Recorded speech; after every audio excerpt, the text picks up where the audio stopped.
Il se trouve que j'étais en train de bosser sur une autre vidéo lorsque j'ai appris la mort de notre cher Diego Armando Maradona. Débriefons ensemble la vie de l'un des plus grands joueurs de football de tous les temps, et pour beaucoup d'entre nous sûrement le meilleur. Bienvenue dans le Ballon d'Or, c'est parti.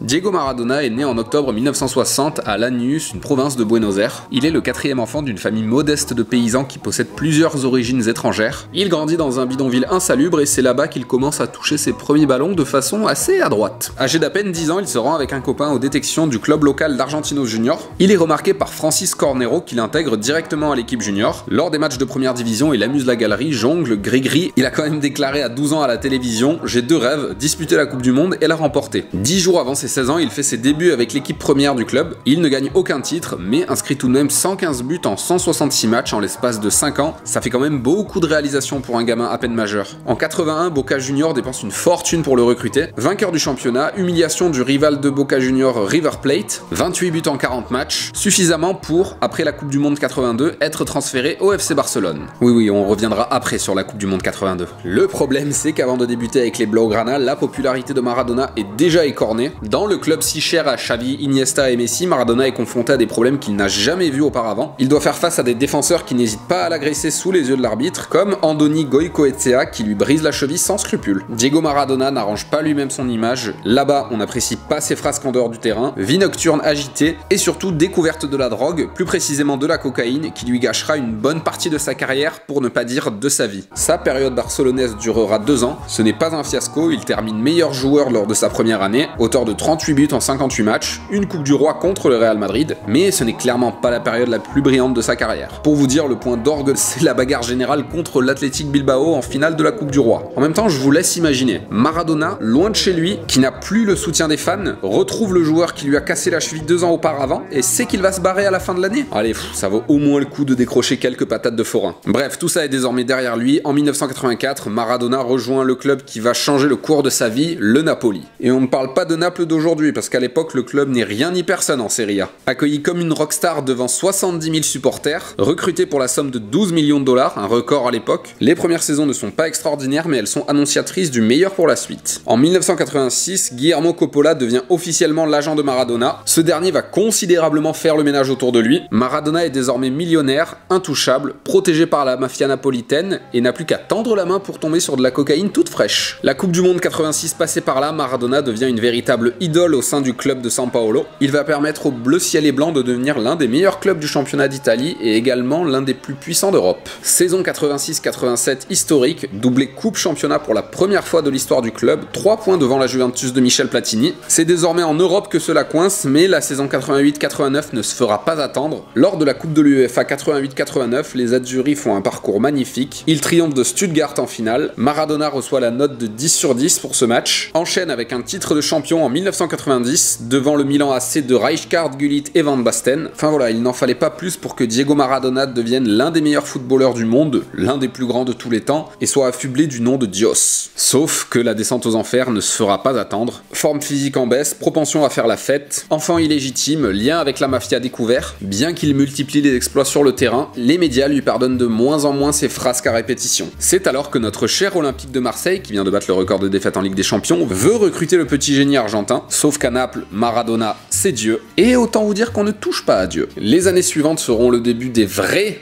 ennuis pour Maradona. Contrôle positif à la cocaïne, recours judiciaire, peine de prison avec sursis. Il était temps pour lui de quitter Naples pour rejoindre le FC Séville. Il y fait une carrière honorable avant de retourner en Argentine aux Newell's Old Boys et à Boca Junior. Le surpoids et son ami de toujours la poudre blanche ne lui feront jamais retrouver le niveau qui était le sien. Il participe à l'âge de 37 ans à un ultime match avec Boca Junior avant de raccrocher définitivement les crampons. Et ça fait déjà pas mal de choses pour la carrière de Maradona en club, il est temps de passer à la sélection argentine. Tout le monde le sait, le talent n'attend pas le poids des années, demandez à Eduardo Camavinga. Il est donc sélectionné pour la première fois lors d'un match contre la Hongrie en 1977, mais ne participera pas à la Coupe du Monde un an plus tard. Le sélectionneur César Luis Menotti le juge beaucoup trop jeune pour participer à un tel événement à domicile. Un an plus tard, il le nomme capitaine des espoirs pour la Coupe du Monde. Maradona réalise le grand chelem, il remporte le tournoi, est élu meilleur joueur et gratte même le Ballon d'Or argentin. Alors Alors malheureusement, là c'est le moment de parler de la Coupe du Monde 82. Celle-ci se déroule en Espagne et las du traitement que lui affligent les défenseurs, il se venge lors du match contre le Brésil en agressant Batista. Un bon coup de pied dans le ventre des familles, Maradona est expulsé, l'Argentine est éliminée. Premier coup de sang qui, comme vous en doutez, ne sera pas le dernier.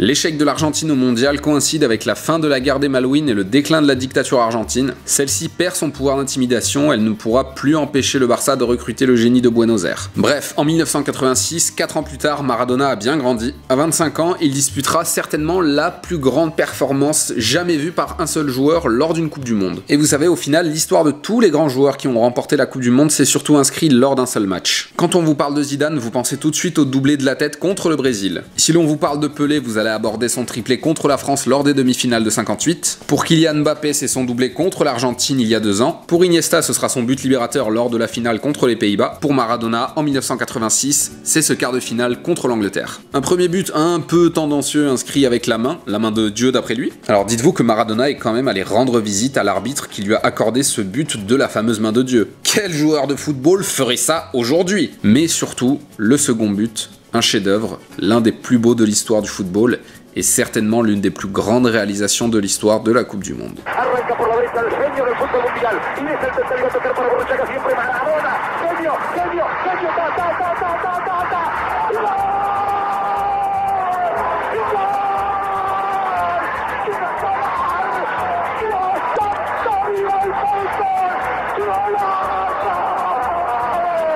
Avec un Maradona au sommet de son art, l'Argentine atteint la finale. Face à eux, la RFA de Karl-Heinz Rummenigge. Le temps additionnel est bientôt terminé, mais Maradona surgit encore de la boîte et adresse une merveilleuse passe décisive pour son compère Jorge Burruchaga, qui mettra un point d'honneur à clore l'une des plus belles Coupes du Monde de l'histoire. D'après Grégoire Margoton, Maradona est désormais au sommet du ciel. Le petit gamin de 12 ans vient de réaliser son rêve. Alors qu'il enchante toujours le Napoli, Maradona dispute sa 3e Coupe du Monde en Italie. Il manque de se faire éliminer dès le premier tour, mais il parvient une nouvelle fois de plus à atteindre la finale, non sans avoir écarté en demi-finale l'Italie et surtout dans le stade de Naples. Dites-vous que les Napolitains se rallient à sa cause et fêtent la victoire de l'Argentine. Il y a vraiment que Maradona qui peut susciter autant d'amour comme ça, c'est du jamais vu. Enfin perso, je sais pas ce que vous en pensez, mais essayez de vous imaginer un petit peu. On joue une demi-finale de Coupe du Monde France-Brésil, qualification du Brésil face à la France, et les supporters parisiens qui chantent à la gloire de Neymar. On est d'accord que ça n'arrivera jamais. Lors de la finale au Stade Olimpico de Rome, cette fois-ci le public italien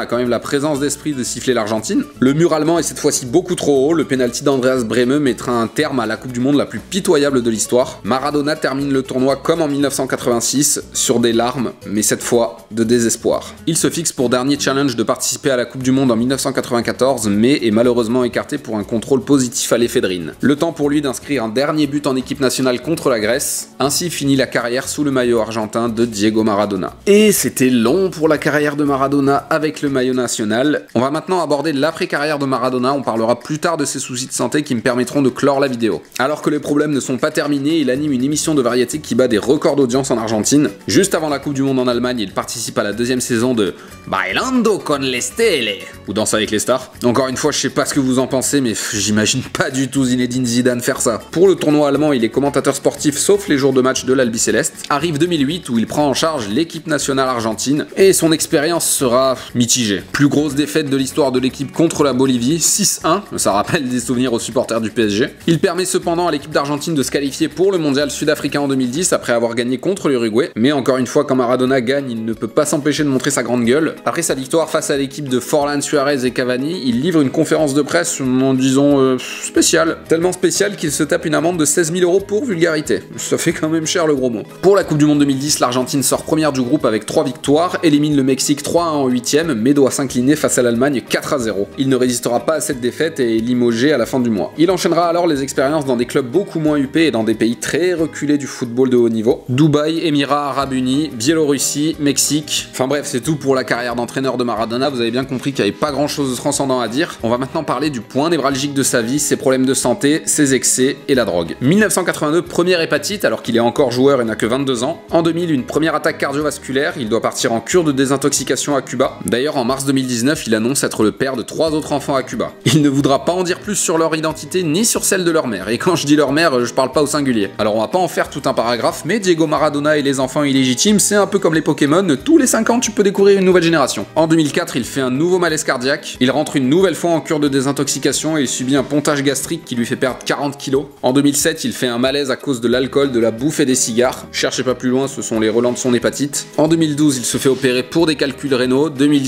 saignement à l'estomac. 2020, il souffre d'anémie, de déshydratation et présente un hématome au cerveau. C'est ce dernier qui lui sera fatal.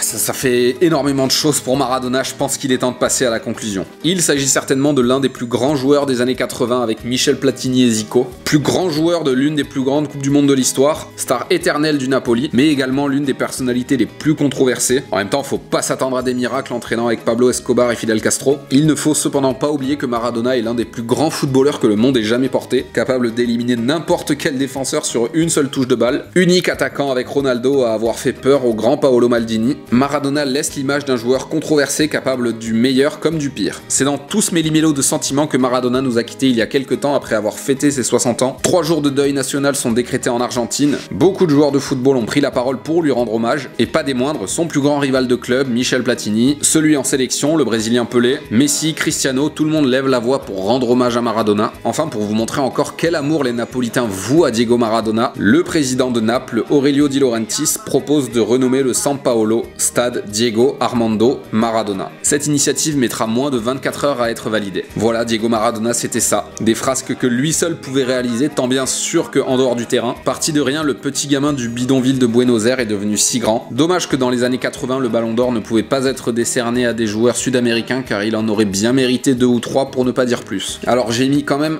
un sacré moment à comprendre pourquoi Diego Maradona suscitait autant de passion. Et en fait, la réponse est toute bête, c'est parce que Maradona a sacrifié sa vie pour que l'Argentine soit mise en valeur. Quand on demande à des Argentins pourquoi vous préférez Maradona et non Messi, c'est très simple. Ils vous diront que Maradona leur ressemble, il a fait beaucoup plus pour l'Argentine que Messi n'en fera jamais. Messi n'a jamais joué dans le championnat argentin, Maradona oui. Diego a remporté la Coupe du Monde, pas Lionel. Quand vous vous baladez en Argentine, à tous les coins de rue, vous croiserez au moins un habitant avec une écharpe, un t-shirt, une serviette, un tableau, enfin bref, n'importe quoi avec dessus le visage de Diego Maradona. Et je suis pas sûr que ce soit la même chose pour Messi. Vraiment pas. Si Maradona était à l'échelle d'un pays le footballeur le plus aimé par rapport à celui-ci, c'est tout simplement parce que personne n'a sacrifié son âme pour son pays comme lui l'a fait. Voilà, j'ai galéré à trouver une conclusion à tout ça, mais cet épisode du Ballon d'Or est terminé. J'espère que ça vous a plu parce que, bon Dieu, c'était pas facile. En attendant le prochain, portez-vous bien. Diego Armando Maradona. Ciao.